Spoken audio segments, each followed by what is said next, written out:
negligenciar, rejeitar ou aceitar a Jesus. Mensagem do Evangelho com José Batista Pereira. As outras vezes, nós falamos de duas maneiras. E mais uma vez nós vamos pular aquela sequência e nós vamos falar de três maneiras. São três maneiras agora. Quando o homem ouve o Evangelho de Deus, quando o homem ouve o Evangelho de Deus, ele pode rejeitar, negligenciar ou pode aceitar.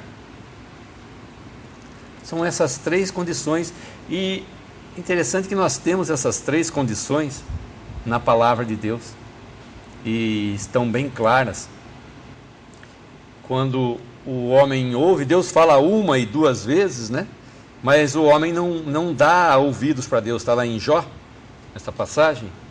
Deus fala uma, Deus fala duas, mas o homem não dá ouvido. Porque o homem tem outras prioridades na vida dele. Ele não tem tempo para Deus. E o que nós cantamos aqui nesse hino é: ó quão grande é a sua salvação. Nós falamos no outro hino outra vez: ó que valor que tem o sangue. E que valor e que tamanho que é essa salvação. São duas coisas distintas: o valor do sangue e o tamanho da salvação. É uma coisa muito grande que não se mede com nenhuma medida física aqui desse mundo.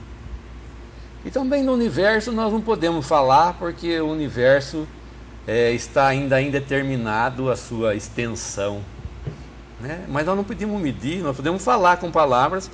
Quando nós falamos grande, nós sabemos que é uma coisa muito grande,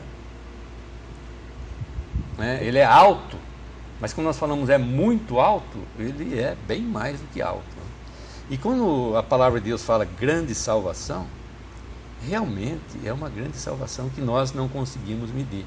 E que o homem, e como eu já disse, como na oração, que o homem Deus está à disposição, com essa sua graça, abrindo as portas para que o homem creia nessa mensagem e seja salvo.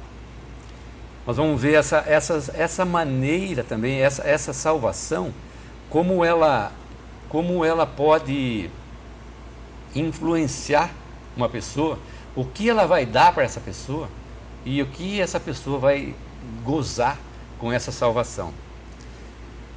Começando lembrando da passagem de Pilatos, lá em Mateus 27, 22, de uma hora para outra, Pilatos é chamado e ele dá de encontro face a face com a pessoa do Senhor Jesus. De uma hora para outra, o Senhor Jesus apareceu na frente de Pilatos. E a pergunta de Pilatos, o que ele faz, é: o que eu farei de Jesus chamado Cristo? Jesus apareceu na frente dele, ele não sabia. Ele achou que Jesus era justo. Por 3 vezes ele disse: esse homem é justo. Mas o que nós vamos fazer quando Jesus aparece diante de nós? Nós vamos falar: o que eu farei de Jesus chamado Cristo? É melhor a gente decidir antes que Jesus diga: o que farei de você? O que farei com você que está ouvindo? Melhor eu me decidir antes. E também a mulher de Pilatos disse para ele para que ele não entrasse na questão desse justo, não entrasse nesse julgamento, que ele fosse brando ou tênue para com ele, porque ela havia sofrido muito num sonho como ela fala em Mateus 27, 19. Mas não tem como o homem não entrar na questão de Jesus. Não tem como o homem não entrar. Nenhum homem está isento de não entrar na questão de Jesus. Uma hora ou outra ele vai aparecer aqui, ou você vai negligenciar essa mensagem do Evangelho, ou você vai rejeitar, ou você vai aceitar. De uma hora para outra ele vai aparecer na sua vida. Ou você vai dobrar os seus joelhos diante de Cristo, como diz em Romanos: por minha vida, diz o Senhor, diante de mim se dobrará todo o joelho e toda língua dará louvores a Deus. É uma cotação de Isaías. Paulo está fazendo menção a Isaías 45. Você não vai poder ficar indiferente com a decisão que você vai tomar a respeito do Senhor Jesus. Deus não é um juiz injusto. Deus não quer condenar o homem. Deus criou o homem para si.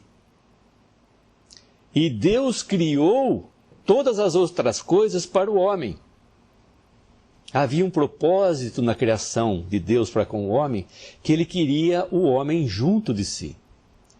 Ele não falou e o homem veio a existir. Ele mesmo criou o homem. Ele mesmo com as suas mãos criou o homem. Mas as outras coisas, a criação, ele falou e veio a existir e deu para o homem. Deus não quer o seu mal, como muitas pessoas pensam. Deus quer o seu bem. E se tudo aqui existe, é por sua causa. E se Cristo veio e morreu naquela cruz, foi por sua causa. Então, você não pode ficar indiferente a esse evangelho. Quantas vezes você ouviu o evangelho? Eu não sei. 1, 2, 10, 100 vezes? É a primeira vez que você ouviu? Então, essa certeza de salvação, você está aonde? Você está entre os que aceitaram? Você está entre os que negligenciaram? Ou você está entre os que rejeitaram? Onde você se encontra?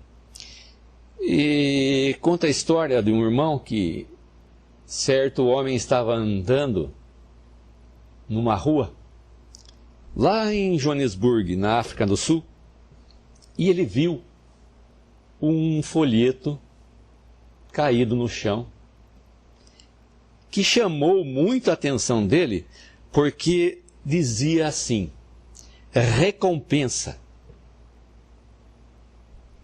Eu vou falar em reais aqui, e também vou falar em dólar, porque se essa mensagem ficar muito tempo na internet, pode ficar até defasado. Se mudar o nosso dinheiro, o dólar provavelmente não vai mudar. São 15 mil reais ou 5 mil dólares. Ele viu recompensa, 5 mil dólares. Ele pegou o folhetinho, uma recompensa de 5 mil dólares, que será? E estava escrito assim: quem responder à seguinte pergunta pode reclamar essa recompensa. Como escaparemos nós se negligenciarmos tão grande salvação? Está lá em Hebreus capítulo 2, versículo 3. É uma pergunta que o escritor faz aos hebreus. Certamente serve para nós. Que é: como escaparemos nós se negligenciarmos tão grande salvação, a qual, tendo sido anunciada inicialmente pelo Senhor, foi-nos depois confirmada pelos que a ouviram? Como nós vamos escapar do juízo? Como nós vamos escapar da condenação eterna se nós não darmos ouvidos a essa mensagem do Evangelho, que é tão simples e tão fácil? Não existe dificuldade. Nós vamos ver que não existe dificuldade nenhuma. Essa grande salvação, tão grande salvação, é tão grande que nós não podemos enfiar a coisa ali, que nós vamos colocando e nunca vai se esgotar, porque essa salvação foi feita por uma pessoa. Essa salvação foi feita por um homem. Essa salvação foi feita pela pessoa do Senhor Jesus Cristo, que é Deus e homem. É uma obra perfeita na sua concepção e na execução, quando Cristo esteve aqui e morreu naquela cruz por nós. Não existe, então, uma maneira de o homem se safar de diante de Deus. Só fazendo um parênteses aqui, ontem nós lemos a respeito de o rico e de Lázaro. E ali, em Lucas 16, Cristo vai abrir as cortinas desse palco do que está atrás da cortina depois da morte.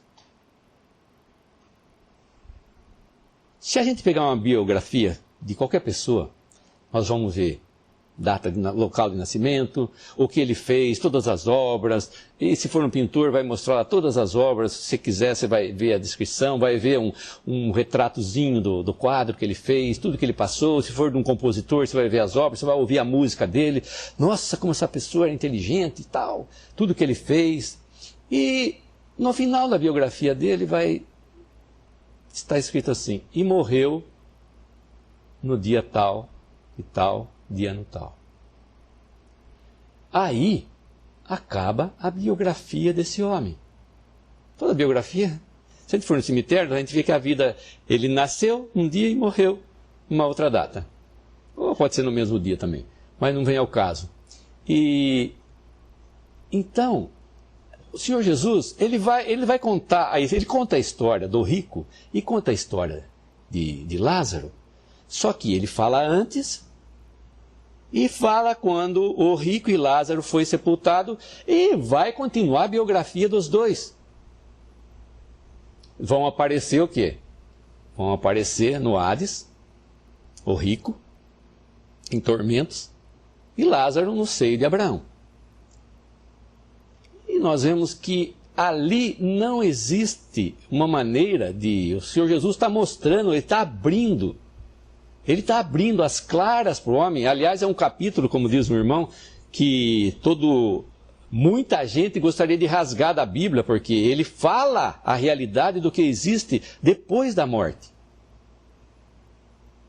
Ele abre, está aberto ali. Nós vemos claramente que o Senhor Jesus não quer deixar ninguém em suspense, não queria deixar a alma deles em suspense, até em suspenso, ou esperando alguma coisa, como os fariseus disseram. Até quando o Senhor vai? Até quando? O Senhor Jesus fala tudo. E uma parábola, na verdade, essa história de rico e Lázaro não é uma parábola. Mas quando o Senhor Jesus proferia uma parábola, era uma história verdadeira. Quando o Senhor Jesus proferia uma parábola, era uma foto exata do que estava se passando no coração daqueles fariseus, daqueles saduceus, daqueles judeus que o estavam rejeitando. Ele vai tirar uma foto do coração deles, ele vai tirar uma foto da mente deles e vai publicar, vai falar para eles aqui, olha aqui, ó o filho pródigo, vocês são o filho pródigo, olha aqui o retrato do que vocês estão pensando, do que vocês estão pensando que é. É um retrato do que eles pensavam. O Senhor Jesus mostra tudo, ele sabe, o Senhor Jesus sabe todas as coisas e nada está encoberto diante da pessoa dele.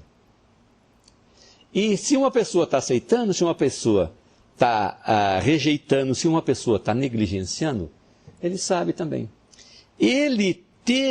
Pilatos teve a oportunidade de ouvir da verdade.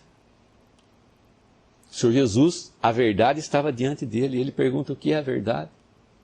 E vira as suas costas, e dá as costas para a verdade. E normalmente é o que o homem faz. Por quê? a verdade é um homem.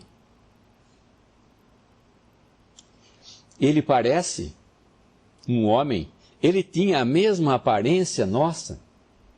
Ele era de carne,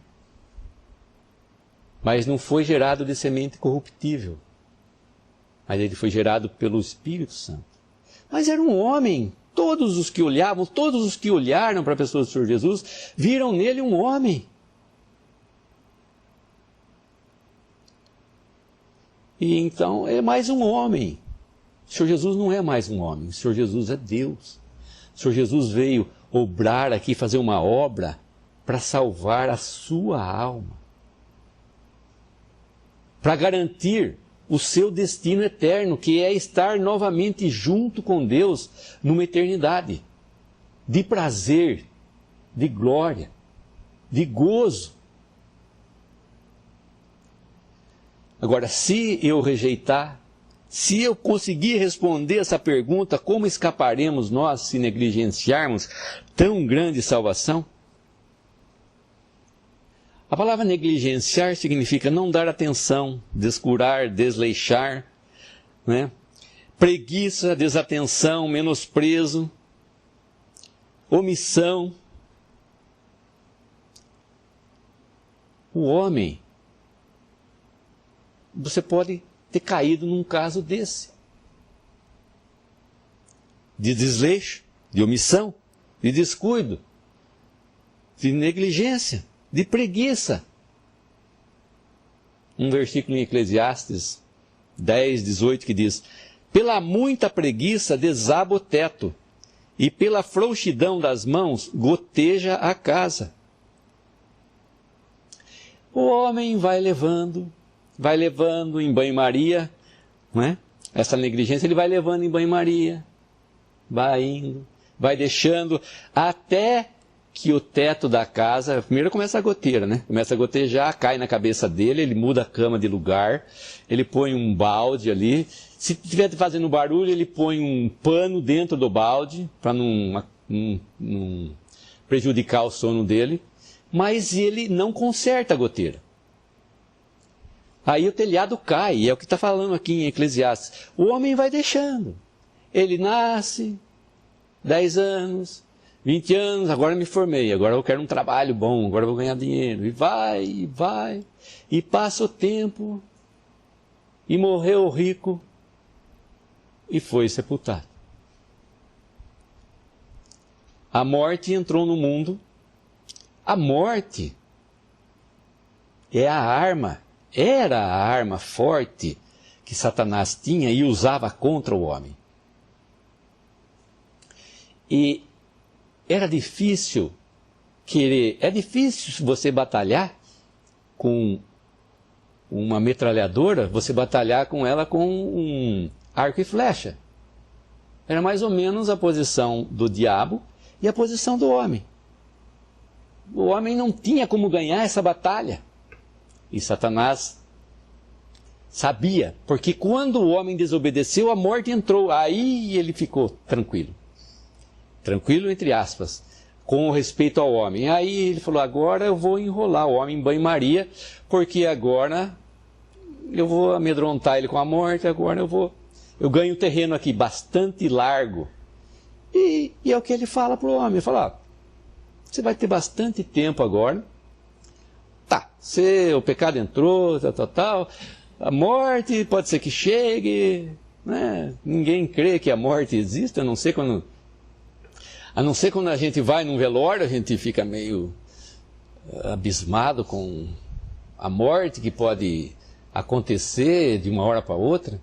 E o diabo, então, colocava isso como um subterfúgio para amedrontar o homem. Estava sujeito, né, a essa morte, como se fosse um término. Até hoje o homem pensa que a morte é um término, vai terminar todas as coisas dele aqui.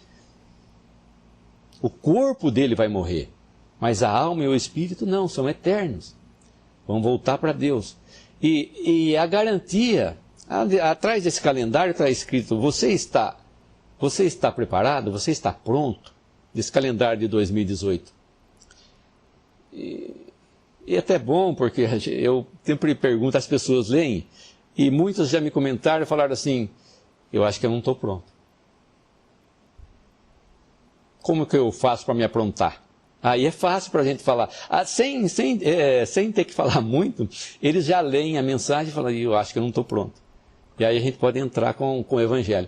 E o homem tem que estar pronto, ele tem que estar sempre pronto. Porque ele nunca sabe quando é que a morte vai encontrá-lo. Quando ele vai encontrar a morte.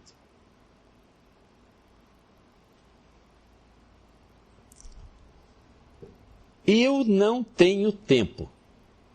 Eu não tenho tempo. Disse o guarda ferroviário,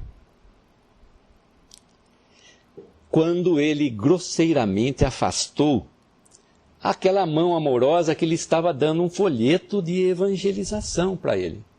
Ele disse, não tenho tempo. Ele era um chefe de trem. E quem já andou de trem aqui, quem é jovem ainda e já andou de trem aqui na Companhia Paulista, sabia que o chefe do trem é aquele que apita e o trem começa a andar. E ele segura, tem dois varões assim para ele segurar, e ele vai assim para fora às vezes, e vai olhando, vai com a bandeirinha, ele aciona a bandeira e tal. E esse chefe de trem, depois que ele recusou esse folheto, na hora de pisar, o trem já estava andando, na hora dele pisar no degrau para subir no vagão, ele escorregou e caiu. Foi um instante, provavelmente isso se passou na Índia, que tem muito trem, é muito trem, e teve uma situação antiga, que os trens deveriam não estar lá, essas coisas. E esse homem, então, de uma hora para outra, se encontrava sobre os trilhos com seu corpo dilacerado. Ele não tinha tempo. Sem tempo para Deus, sem tempo para Cristo, sem tempo, sem cuidados para com a sua alma. E agora? E a alma desse homem estava onde? Ele havia acabado de ter uma chance, de ter rejeitado uma chance, de ter em suas mãos, ou lido um versículo, que aquele folheto continha,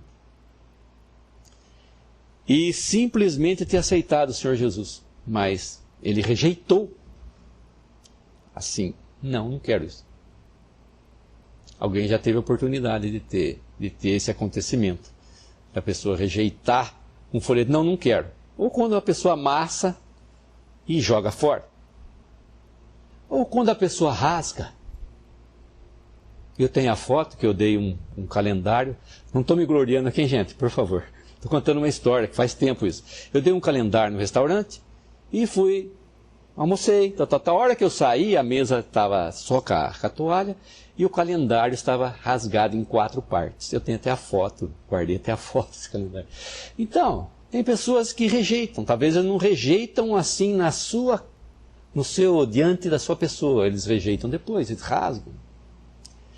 Mas é interessante que muitas pessoas acabam se convertendo com folhetos encontrados aí jogados, ou mesmo a história daquele homem que, por causa de um prego no seu sapato, ele procurou que um pedaço de papel que ele pudesse colocar. Quem já teve um prego no sapato aqui também?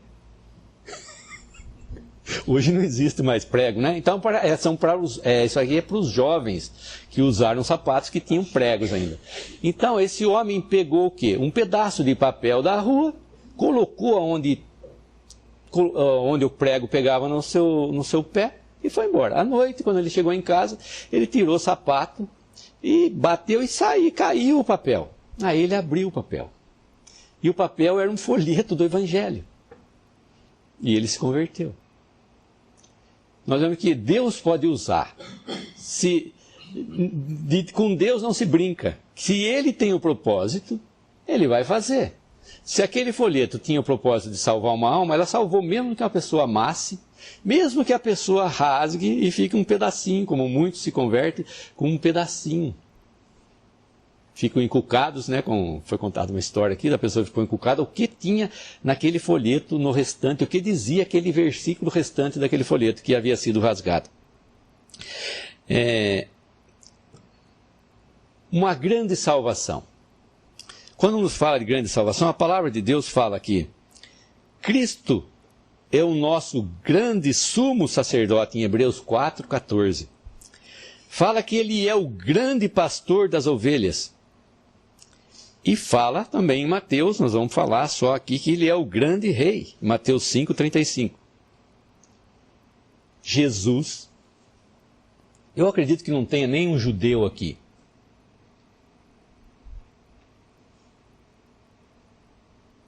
Não sei.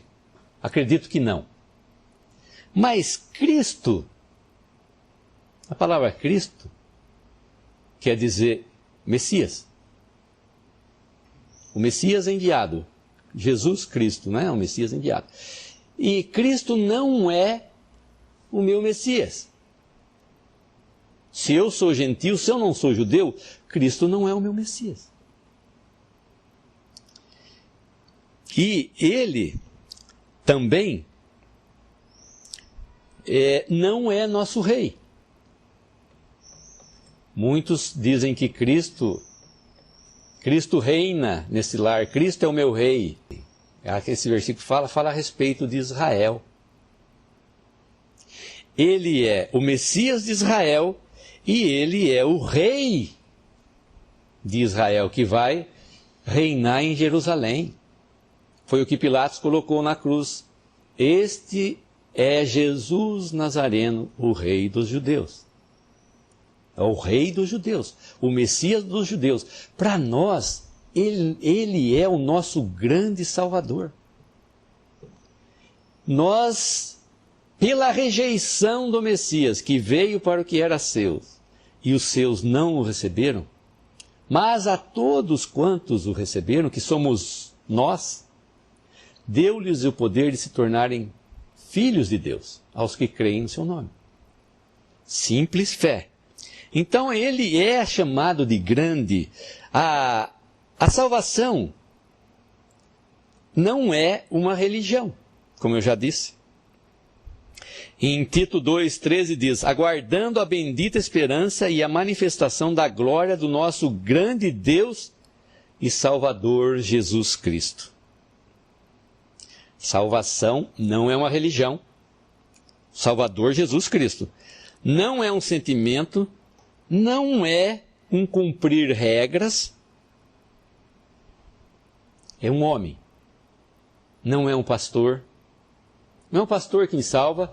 Não é um templo que me salva. Não é o cumprir certas regras que me salva. Não é o ser bonzinho.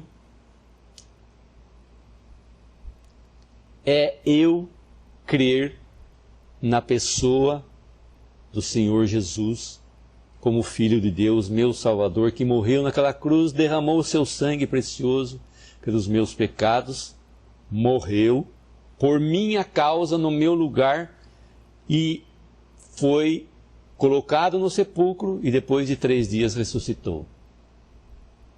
Aí ele venceu a morte. Nós vamos ver que ele venceu a morte. A salvação, ela é grande, porque os seus princípios ou regras não são baseados, como eu já falei, em comportamento, conduta desejável ou necessária. Quer dizer, não é baseada em comportamento. O meu comportamento, a salvação não é grande por causa disso. A salvação é grande porque Jesus é grande. O meu comportamento, a minha conduta, como eu ando, o que eu faço, o que eu deixo de fazer, não é isso que é a minha salvação.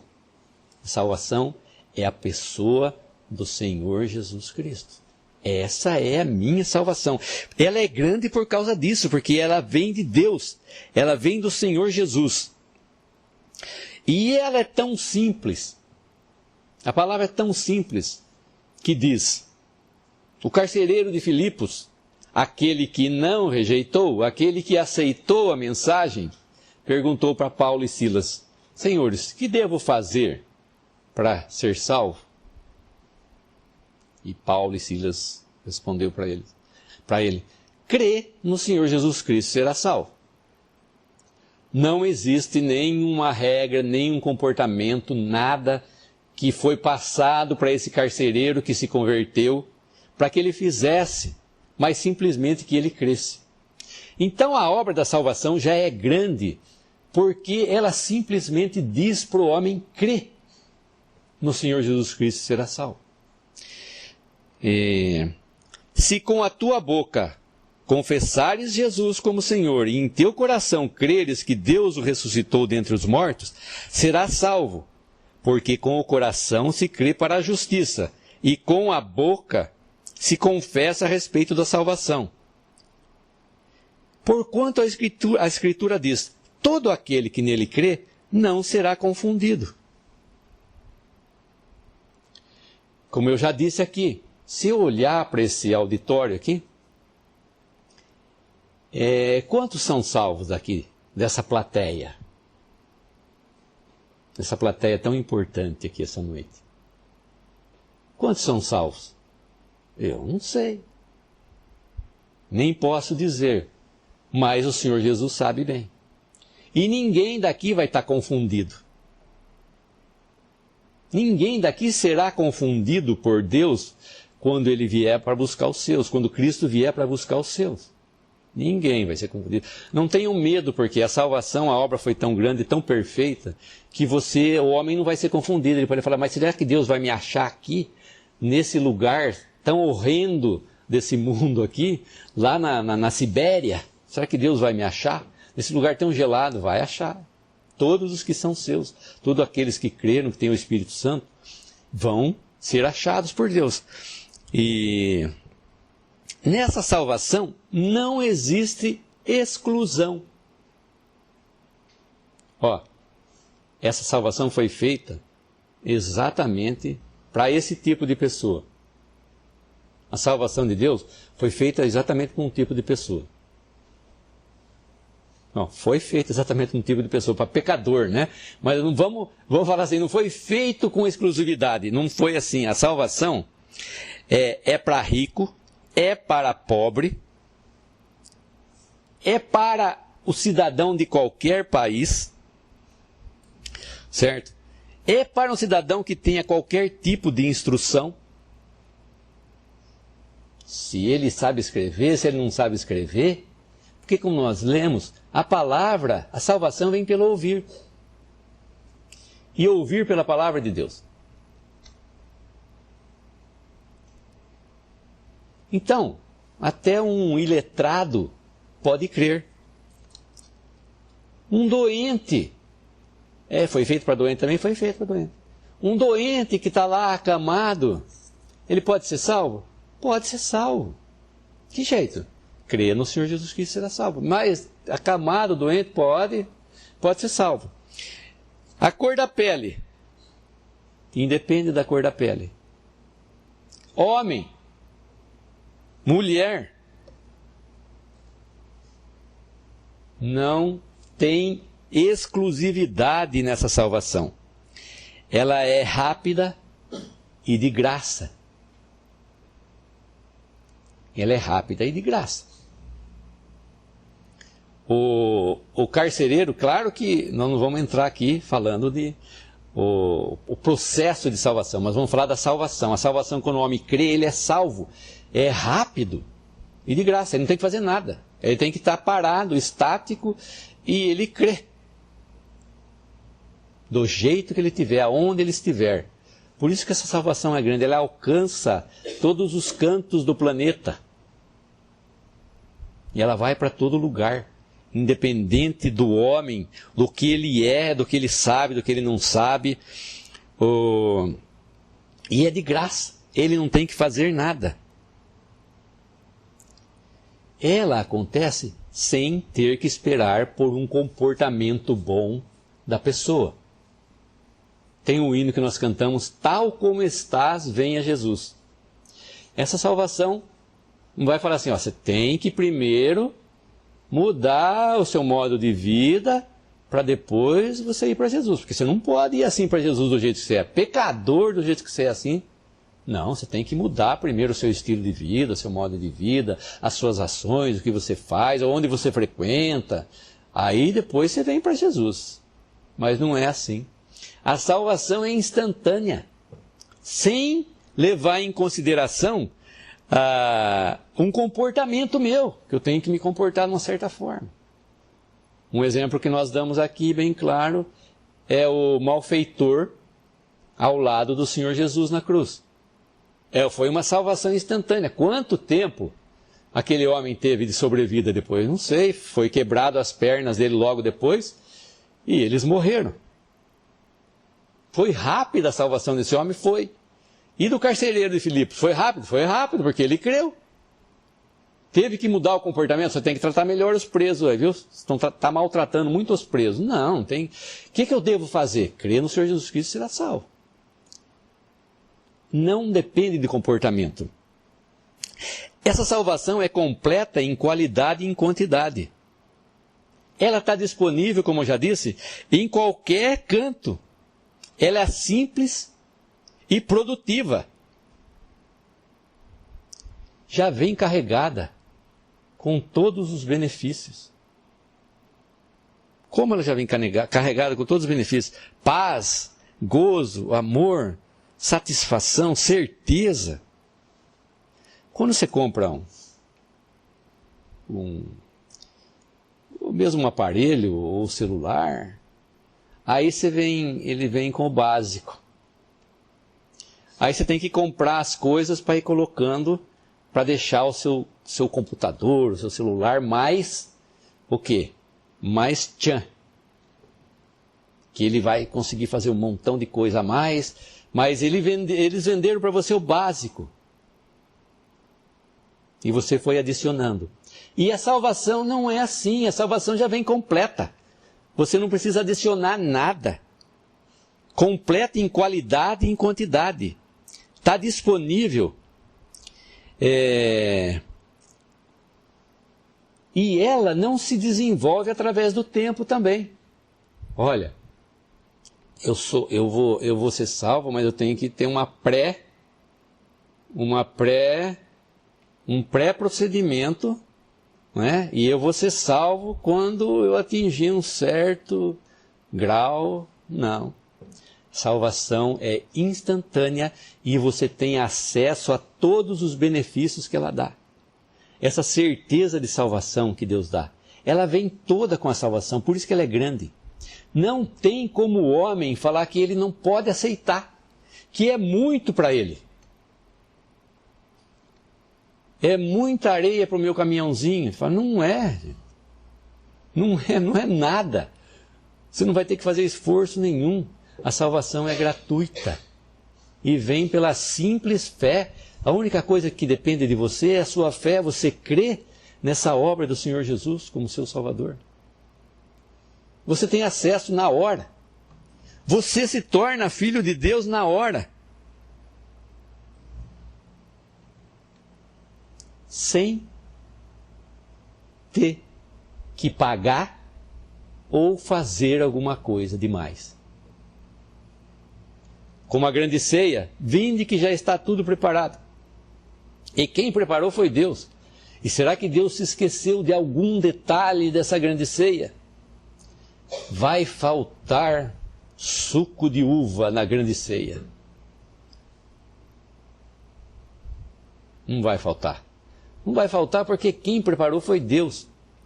Se o homem preparar, com certeza vai sempre faltar alguma coisa. Por mais detalhista que o homem seja, sempre vai faltar alguma coisa no que ele fizer. Nunca o homem está satisfeito. Mas Deus ficou satisfeito de uma maneira completa com a obra do Senhor Jesus na cruz. e não precisa de adição nenhuma, que o homem acrescente nada a essa obra, porque ela já está completa. O homem precisa somente crer.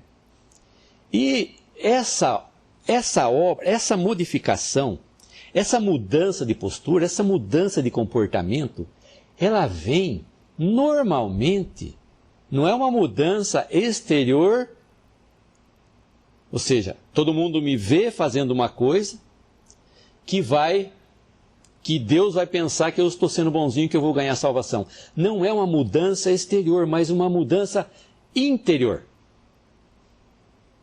Talvez o seu exterior ainda esteja feio, mas o seu interior pode estar lindo, porque quem limpou o seu interior foi Deus.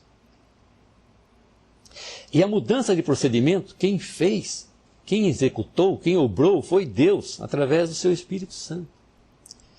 Tem uma história interessante, eu já havia ouvido essa história, mas como fala de poder da transformação, um duque da Inglaterra visitou as ilhas Fuji e comentou com o chefe da aldeia, o mais velho, o chefe mais velho da aldeia, e disse o seguinte: é uma pena que vocês tenham sido colonizados por missionários estrangeiros. Você não sabe ainda que ninguém mais acredita na Bíblia, que isso não é verdade?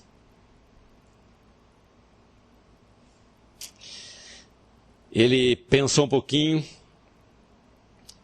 e respondeu: está vendo aquele morro lá? Está vendo aquela rocha? Lá em cima daquele morro? Lá é onde a gente costumava matar as nossas vítimas. E você está vendo, tem um forno do lado? Lá é onde a gente costumava assar as nossas vítimas. E aí ele disse pro duque, em inglês: é melhor você dar graças a Deus pelo Evangelho, porque se não fosse o Evangelho, você já tinha sido feito aqui de refeição para nós. Essa é uma mudança de posição que o Evangelho causa. Não é uma mudança exterior, é uma mudança interior, um pensamento interior. Como o Evangelho vai mudar uma tribo indígena? Muito simples.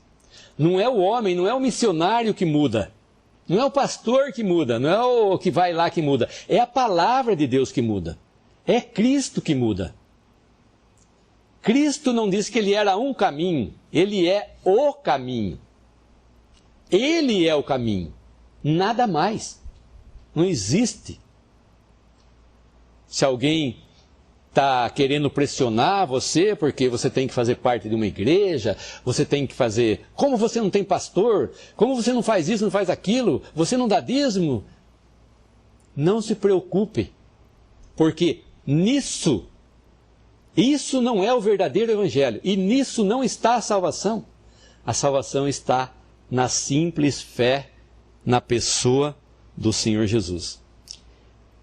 E esses benefícios os benefícios que trazem essa salvação, eles são por toda a sua vida aqui.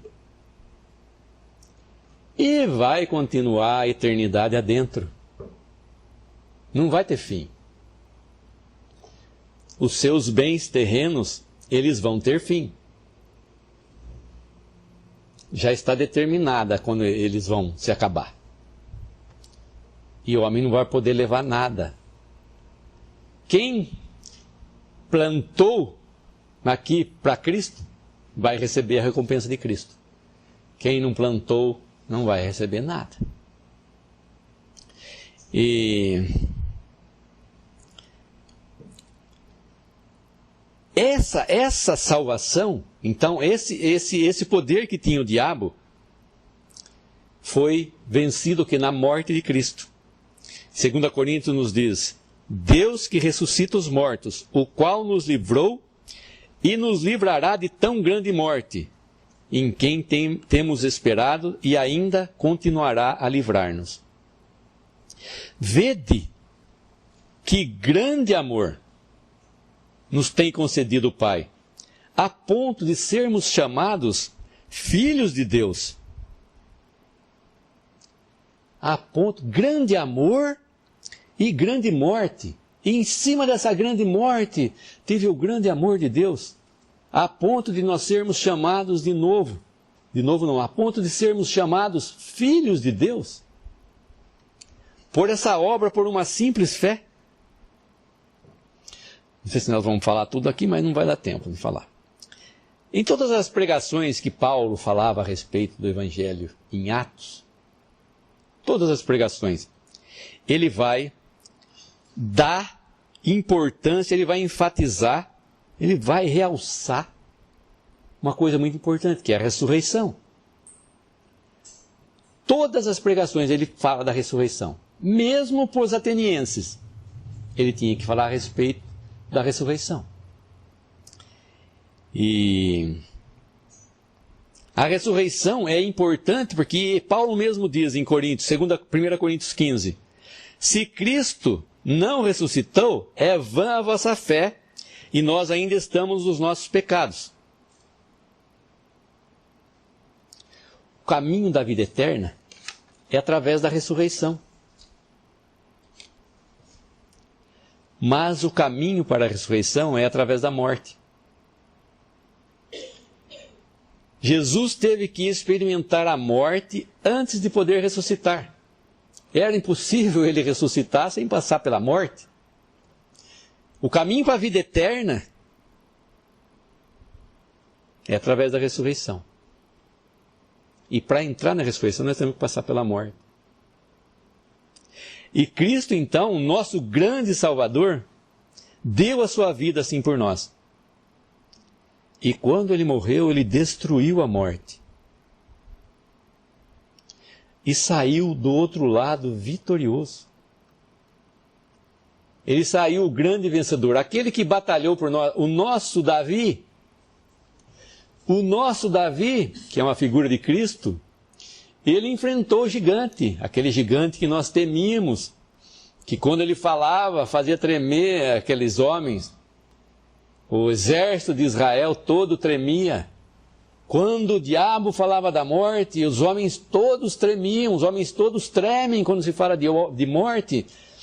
Mas é para mostrar que Cristo venceu a morte, ele venceu a morte. O diabo já não podemos fazer fusquinha para o diabo. Não estamos mais nem aí com ele. Ele não pode usar a morte para nos amedrontar mais, porque Cristo venceu a morte. Não temos mais que temer. Não temos mais esse temor. Essa grande morte, Cristo nos livrou. Nós não conseguiríamos lutar, como eu já disse, com um arco e flecha contra o diabo. Mas ele perdeu. Quando Cristo ressuscitou. E desde então, desde aquele tempo, o diabo já vem usando coisas para poder esconder essa ressurreição, né? Ele compra. Os judeus vão lá e compram soldados romanos, dão dinheiro para eles para dizer que foi alguém lá enquanto os soldados, porque Pilatos colocou soldados lá. E eram soldados romanos, né? Acho que era romano. E tem desaguarda, Pilatos falou para ele, guardai-o da maneira como vocês querem. E eles dão dinheiro para os soldados que estavam guardando e diz assim para eles, se alguém perguntar para vocês, vocês falam que veio alguém à noite e nós estávamos dormindo. E foram lá na sepultura e furtaram o corpo do Senhor Jesus, de Jesus. É isso que o diabo tenta fazer. O homem não quer crer na ressurreição. Não tem como, como diz Abraão, tem figura, lá na nossa história, em Lucas 16, mesmo se um ressuscitado dos mortos for lá falar com eles, eles não vão crer. O homem acha que a ressurreição é uma história. está muito longe de ser obtida, mas Cristo já ressuscitou. Nós temos um homem agora na glória que venceu a morte. Está lá ao lado de Deus, é o nosso representante, o nosso Salvador. É o primeiro que ressuscitou dos mortos, para mostrar para nós que nós, se por acaso nós morrermos, se nós não formos arrebatados, se Cristo não vier e não nos levar embora para o seu lar, nós vamos ressuscitar. Nós vamos estar ao lado dele, porque ele queria que onde ele estivesse, nós estivéssemos também. E essa é a mensagem do Evangelho. Então, as coisas importantes, embora muitos possam escarnecer, como aconteceu lá no discurso de Paulo, depois que ele falou da ressurreição em Atenas, uns escarneceram e outros disseram: a respeito disso te ouviremos noutra ocasião. Uns escarneceram. Essa história, meu. Nós somos aqui filósofos gregos, temos tanta sabedoria, você vem falar para a gente de ressurreição aqui? Muda de assunto, cara, vai embora, nós não queremos saber disso daí. E outros foram mais gentis e disseram para Paulo assim: ó Paulo, quanto a esse assunto aí de ressurreição que você está querendo falar, uma outra ocasião nós vamos ouvir a respeito, tá bom? É assim que o homem trata do Evangelho. Ó, essa história, vem falar para mim de Jesus, não vem falar para mim de salvação, não vem falar para mim de inferno. Eu não quero ouvir isso aí, para mim já era. E outros gentilmente falam: oh, muito interessante, nós realmente temos que ter uma religião, temos que ter importante na vida do homem, se o homem não tiver uma religião. Mas não é a religião que é importante, importante é Cristo. E nós não vemos na palavra que esses homens tiveram uma segunda chance de ouvir Paulo pregado a respeito do Evangelho. Nunca você sabe quando vai ser a sua segunda chance.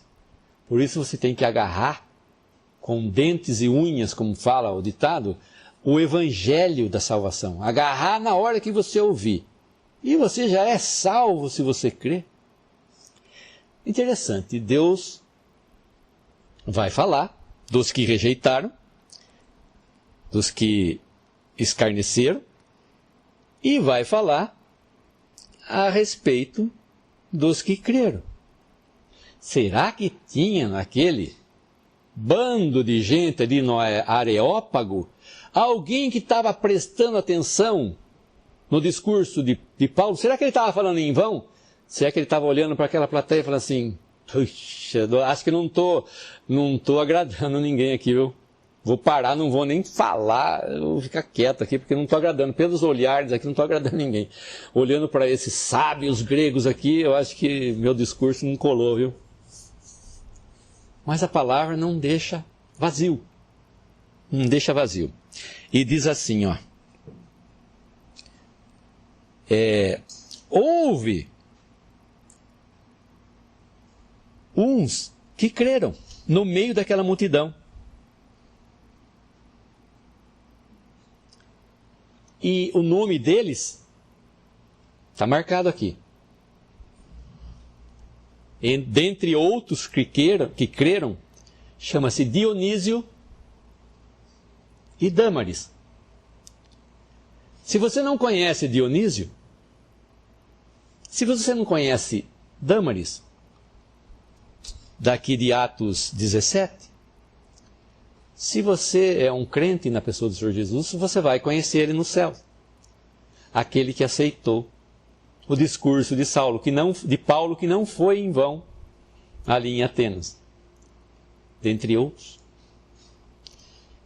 E não se fala de quantidade e de qualidade, como já disse. No discurso de Pedro, 3.000 se converteram. Depois, no templo, esse número chegou a 5.000. Mas Deus não conta números, hein? Mas nós vemos que a coisa pode ser de qualidade e pode ser de quantidade, como Deus pode estar falando para uma pessoa só. Será que Cristo perdeu o tempo dele em falar ali com a mulher samaritana, uma mulher pecadora, no poço de Samaria? Será que ele perdeu tempo para falar com uma pessoa? Não. Cristo vai cumprir, Deus vai cumprir o propósito dele. E não vai ter homem que o impeça, de forma nenhuma. Tinha mais outras coisas para falar, mas o tempo não nos deixa. Podemos dar graça? Nosso bendito Deus e Pai, nós te agradecemos por esse Evangelho. Obrigado pela certeza da salvação. Obrigado porque nós podemos proclamar agora esse Evangelho sem medo, sabendo que a morte foi vencida pela pessoa do Senhor Jesus. Te agradecemos, Senhor Jesus, por teres vindo, teres suportado tamanha afronta, tamanha dor, morrido ali naquela cruz por nós, pelos nossos pecados. Nós rogamos por cada um que tem ouvido essa mensagem, este Evangelho, que possam crer pela simples fé.